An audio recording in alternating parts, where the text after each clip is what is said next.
আমাদের এই রিক্সা শ্রমিক ভাইরা তারা জীবনের ঝুঁকি নিয়ে আমাদের যারা আহত নিহত হয়েছে যে ছাত্ররা শ্রমিক জনতা তাদেরকে আমাদের এই রিক্সা ব্যাটারি রিক্সা ইজি বাইকে করে তারা আনাও করেছে।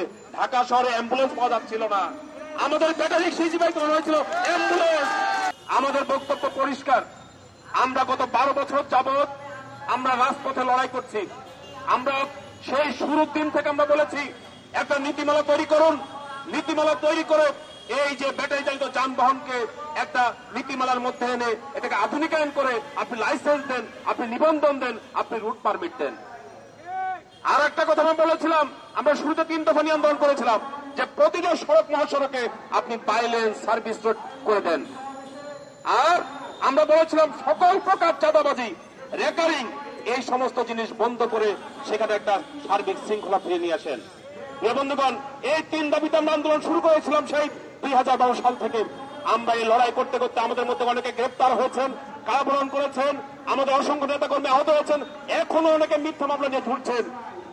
আমি বলতে চাই, আমরা সর্বশেষ গত 6 জুন আমাদেরকে সরকারের পক্ষ থেকে জানানো হলো, সড়ক পরিবহন মন্ত্রণালয় বিআরটিও থেকে আমাদেরকে জানানো হলো, আমরা অসংখ্য স্মারকলিপি দিয়েছি, যে নীতিমালা তৈরি হচ্ছে খসড়া, সেই নীতিমালা আমাদের প্রস্তাবনা মতামত আমরা পাঠিয়েছি। গত 6 জুন আমাদেরকে বলল, 6 জুলাই আমাদেরকে জানালো, চিঠি দিয়ে সেই চিঠি আমাদের কাছে আছে। তারা বললো যে এটা চূড়ান্ত হওয়ার পর্যায়ে আছে, আপনাদের দাবিটা আমরা যৌক্তিকভাবে বিবেচনা করছি যে দ্রুত সেটা বাস্তবায়ন হবে। প্রিয় বন্ধুগণ, আমরা যখন নতুন গভর্নমেন্ট ক্ষমতা আসলো, 36 দিনের যে আন্দোলন, এর আগে 15 বছর আমরা লড়াই করেছি। 36 দিনের আন্দোলনে আমাদের রিক্সা শ্রমিকরা আমাদের এখানে আছে, আমাদের রিক্সা শ্রমিক ভাইরা এখানে আছেন। আমাদের এই রিক্সা শ্রমিক ভাইরা তারা জীবনের ঝুঁকি নিয়ে আমাদের যারা আহত নিহত হয়েছে যে ছাত্ররা শ্রমিক জনতা তাদেরকে আমাদের এই রিক্সা ব্যাটারি রিক্সা ইজি বাইকে করে তারা আনাও করেছে। ঢাকা শহরে অ্যাম্বুলেন্স পাওয়া যাচ্ছিল না, আমাদের ব্যাটারি রিক্সা ইজি বাইক মনে হয়েছিল অ্যাম্বুলেন্স। প্রত্যেকটা গ্যারেজে যে পুলিশ অভিযান চালিয়েছে, আমরা তীব্র নিন্দা জানাই। সংগ্রামী বন্ধুগণ, আমাদের অপরাধ কি? আমাদের অপরাধ আমরা বলেছি আমাদের লাইসেন্স দিতে হবে। আমরা বলেছি মানুষ আছে যেখানে কত চালক চলবে, এখানে কত চলবে সেখানে কাজিনার পরিণতি আপনাদের হবে। এই যে জুলাই গণ অভ্যুত্থান, এই গণ অভ্যুত্থানে শুধু ছাত্র না, ছাত্র শ্রমিক আপামর জনতার অংশগ্রহণ ছিল, সেখানে রিক্সা শ্রমিকের অংশগ্রহণ ছিল। সংগ্রামী বন্ধুরা, এই জুলাই গণ অভ্যুত্থানে রিক্সা শ্রমিকের জীবন দিয়েছে।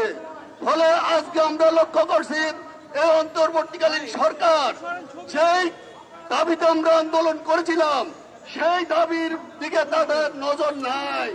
ওই যে ব্যবসায়ী সিন্ডিকেট, তাদের বিরুদ্ধে তারা ব্যবস্থা নিতে পারে না। যারা লুটপাটকারী, তাদের বিরুদ্ধে ব্যবস্থা নিতে পারে না। যারা বিদেশে অর্থ পাচার করছে, তাদের বিরুদ্ধে ব্যবস্থা নিতে পারে না। অথচ আজকে ওই যে গার্মেন্ট শ্রমিক, আজকে রিক্সা শ্রমিক, এই শ্রমজীবী মানুষ তাদের শত্রুতে পরিণত হয়েছে।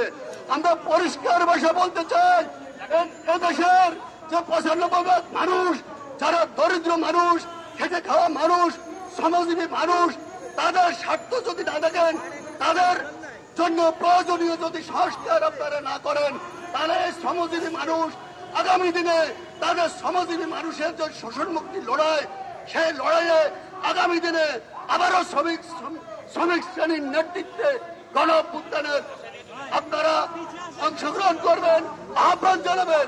নিজের অধিকার প্রতিষ্ঠার জন্য আমরা সাংস্কৃতিক কর্মীরা আপনাদের পাশে আছি এবং থাকবো। শ্রমিক শ্রেণীর জয় অনিবার্য। সবাইকে ধন্যবাদ।